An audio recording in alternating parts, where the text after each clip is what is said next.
What's up, motherfuckers? It's Halloween, or at least it should be when this video gets uploaded, I hope. I'm going to tell you about the scariest thing ever. But first, I'm dressed as the scariest thing ever. Everything. I don't care about Halloween. I stopped trick-or-treating when I was probably 12. I can't even eat candy anymore. It hurts my teeth. All the candy I eat just makes my teeth burn. It sucks. I hate it. Want nothing to do with it. Horror? Never been a fan. I want to be a fan. I want to get into horror. It's never happened though. Haven't seen a lot of horror I like. There are some horrors that I like, but I'm gonna take a page out of the Drowning in Kayfabe Man's book today to talk about something that's not scary because it's horror. It's scary because it's insane and horrible and the worst thing ever. I'm gonna tell you about the worst anime ever made, Garzey's motherfucking Wing, which also happens to be one of my favorite anime. Now that might sound like a paradox. How can it be one of your anime and one of the worst? Well, it's one of my favorite because it's one of the worst. And the reasons that it's one of the worst are really interesting to dive into. So that's what we're going to do. And oh my god, this fucking wig. It's hot. It is hot in my room. I have a heat lamp on me. Jesus Christ. Goddamn. Garzey's Wing was made in the mid to late 90s, and it was directed by Yoshiyuki Tomino. If you don't know who that is, Yoshiyuki Tomino is one of the most important anime creators of all time. He created Mobile Suit Gundam, and you cannot overstate the influence of Mobile Suit Gundam. It really was this fucking huge deal. It was basically the Star Wars of anime. And believe me, Yoshiyuki Tomino is the George Lucas of anime in so many ways. The thing about Gundam is that, like George Lucas with Star Wars, Yoshiyuki Tomino was sort of reined in. He was not important when he made Gundam. There was a lot of design decisions he wanted to make, and some of them sound good. Some of the things he wanted to do with the series that he couldn't do sounded interesting. But nonetheless, he was heavily reined in, because at the time that he made Gundam, robot shows were for kids. And he wanted to make a robot show that was more adult and intelligent and political. And they let him, but they didn't really let him, you know? Like, there's still a lot of kiddie robot elements to Gundam. I'm getting off topic. The point is, Gundam is really important. And over time, as Tomino kept making shows, he slowly got more and more unhinged as he was able, much like George Lucas, to get away with basically doing whatever he wanted because he's Yoshiyuki fucking Tomino. And, you know, for a long time he was forced to keep working on Gundam just because Gundam was super popular. But eventually he left Gundam, and everything he's done since leaving... I mean, the last few Gundam series he did were insane. There was like Double Zeta and Victory Gundam. No one likes them. They're crazy. But then he kept going, and everything he's done since then has been just unhinged, crazy shit. For better or for worse. Sometimes it's not that bad. Turn A Gundam is a good show.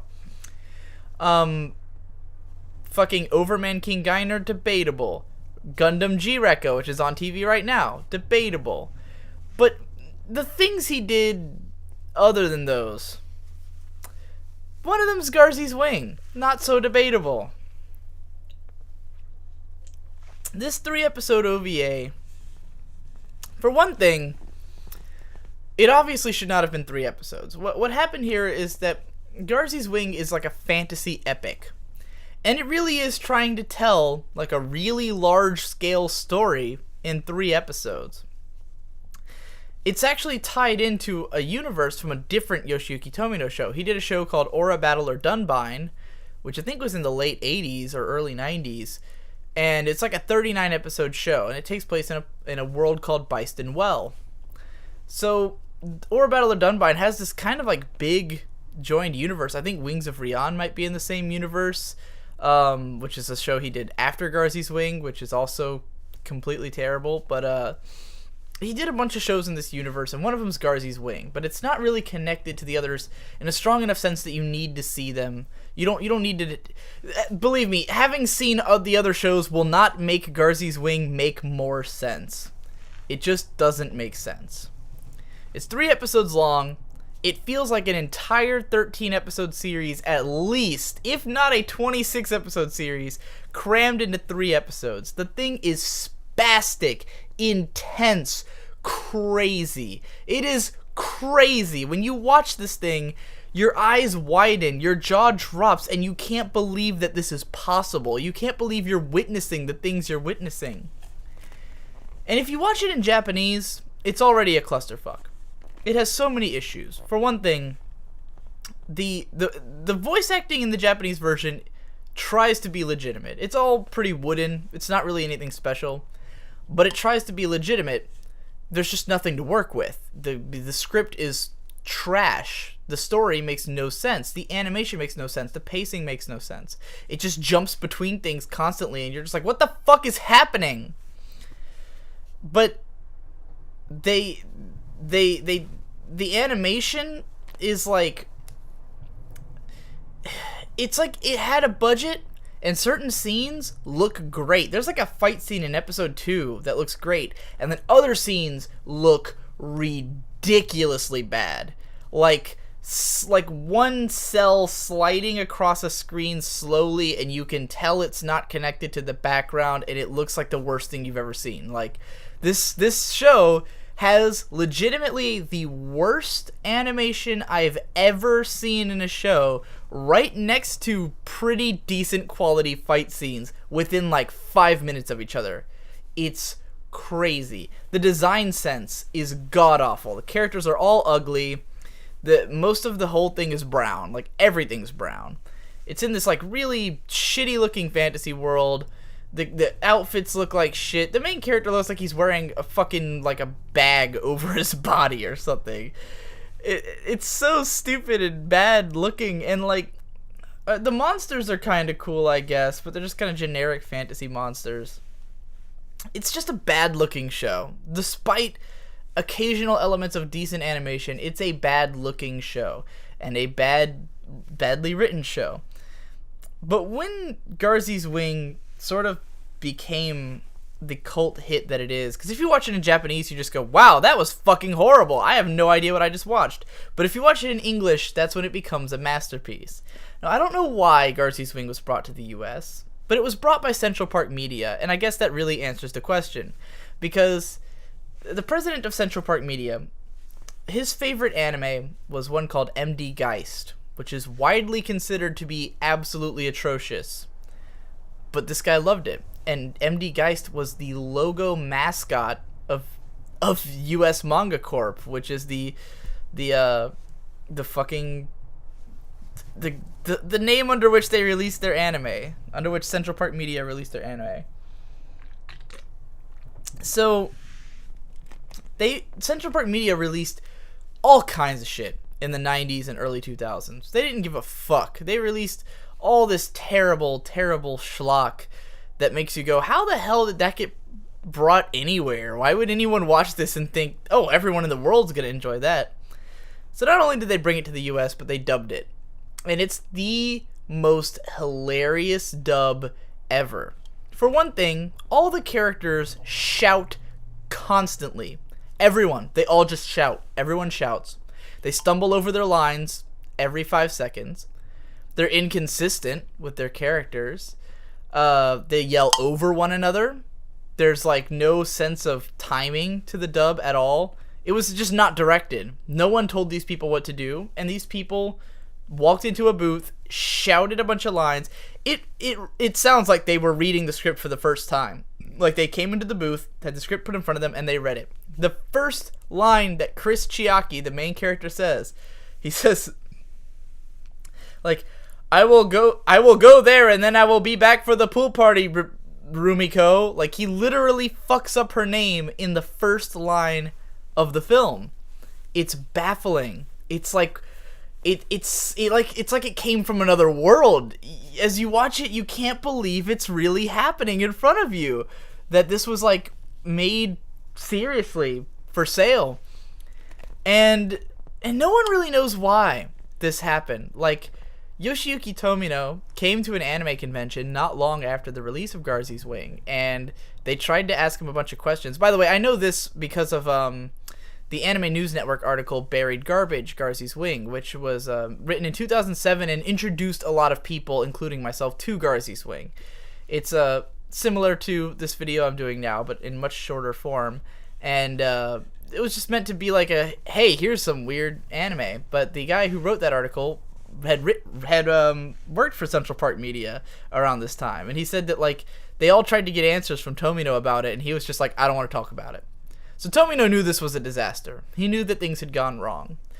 An anime blogger I used to know named Pats once took, like years later, like 10 years later, he took a Garzey's Wing DVD to Tomino at a signing at an anime convention, and Tomino burst out laughing at the sight of it. And he did sign it. So, you know, obviously he knows it's terrible. But I don't know how this dub happened. It's crazy. Like I don't get why they would all shout all the lines. You'd think that if you had any idea what you were doing, even if you had no idea what you were doing, why would you shout all your lines? It's such a weird thing. How did it happen? So, Garzey's Wing, when you start watching it, you know immediately something's wrong. Because the first shots are of two characters you don't know having a really weird conversation. They're just sitting there. Like, it looks like Chris is on his motorcycle and he's like sitting at like what looks like I guess he's on the side of the road, and Rumiko's like, why do you have to go back now? You're gonna miss the class reunion. And he's like, I'll go there and then I'll be back. And then the camera pans down to this like enormous cicada lying on its back, scrambling like and it just like pans down to this cicada dying on the side of the road. And then it cuts back to Chris driving, or it cuts to Rumiko and she says, you are so easygoing. And then Chris is driving. And it's like, what happened? And then 5 seconds later, Chris is driving down the road. The camera pans over to a shrine, and he says, oh, it's the Shiratori Shrine.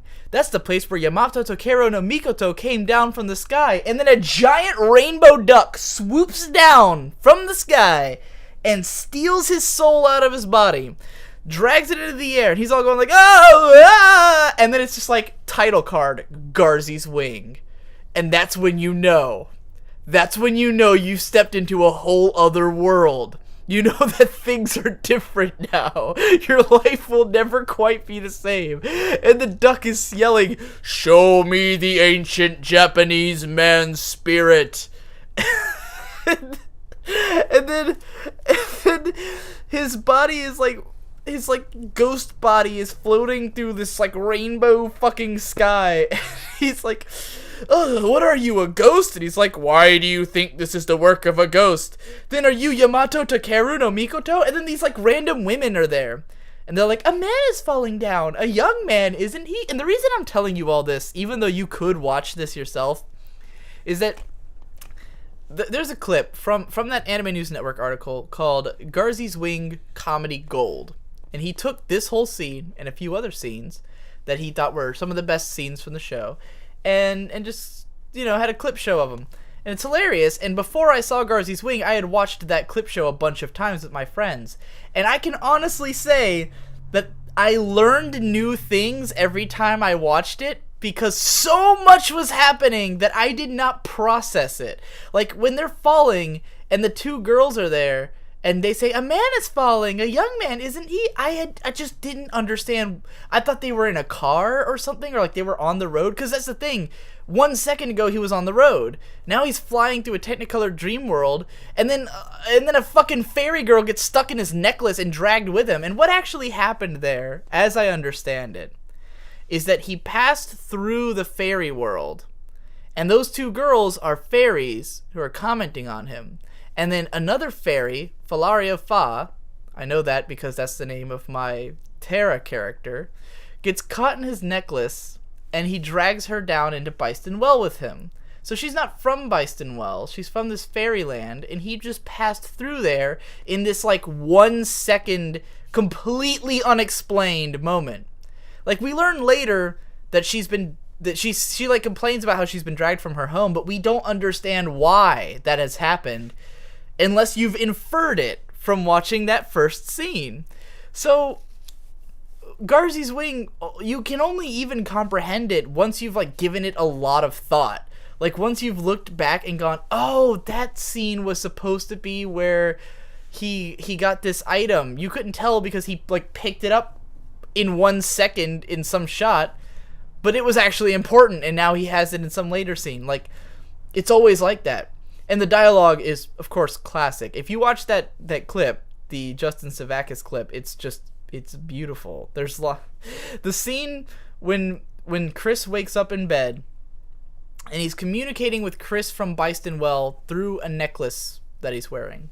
What you have to understand about this is that when you watch it in the Buried Garbage clip, you might just be thinking, all right, they're talking to each other through the bells. What you have to understand is that the first scene, the first 10 minutes, is Chris's soul getting removed from his body and put into this Byston Well area. And we don't see the original Chris, who was on the motorcycle, until he comes home and goes to bed, and then he wakes up the next day, and there's another Chris talking to him through his necklace. The Chris in the necklace doesn't explain, hey, I'm another you. I'm trapped in another world. We've been split in half. We're two halves of the same person. None of that happens. The first thing you hear is, like, I think we could communicate through these bells. Maybe there's a way to get back through the bells. And then Chris wakes up and he's like, oh my god, I felt like I was having a dream. and then they just start talking through these bells. They haven't established anything. And they just keep talking, and the Chris in the other world is like, 12th and 13th century foreigners surround me. 12th and 13th century foreigners surround me. How are foreigners from two different time periods surrounding you? He says he's being chased by a real I'm being chased by a real army. Even dinosaurs are here, and they use bows and arrows. My sword is unbelievably dull. And when I heard that the first time, I thought, okay, so the dinosaurs use bows and arrows? Is that what he's saying? That he doesn't mean that, I later learned. And I have to admit something. I've never watched all of Garzey's Wing. I've never watched it from start to finish. It's 3 episodes long, and I've never sat through all 3 episodes of Garzey's Wing, because it's impossible. It is the most mentally taxing thing imaginable. It's not to say that there's nothing good in episodes 2 and 3, because they have plenty. Episode 1 is just way more high density with the funny shit, and then episode 2, there will be long stretches where you just, like, kind of lose consciousness and you're not sure what's happening. And then some really hilarious shit will happen, like this one scene where they use this white drug to distract monsters, and the girl's like, we use this white drug to distract the monsters, and Chris is like, we have something similar in our world. It's called a drug. It makes you act funny, and he literally gives like a don't do drugs speech at random in the middle of episode 2. And I've often said that I think that Garzey's Wing, the real narrative, is the story of Chris's sword. Because in the first scene when he shows up in Byston Well, he's naked, and he has wings on his feet. And somehow he gets a sword, and he's trying to fight with it, but the sword is really dull and bad. And he keeps saying, like, wow, this sword sucks so much. Then he's talking to Chris in the other world, and he says, my sword is unbelievably dull. And if you're paying attention to these details, if you've noticed the dull sword thing, then you'll laugh your ass off when the sword breaks later in the episode and he goes, I knew it! Just like it was eating away at him. And then later, in the 3rd episode, he gets a much nicer sword, and he's like, oh yeah, now I've got a real sword. And I'm pretty sure that one breaks too.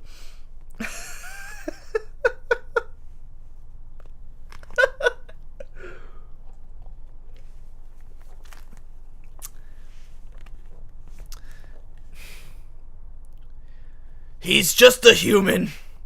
Humans are just human.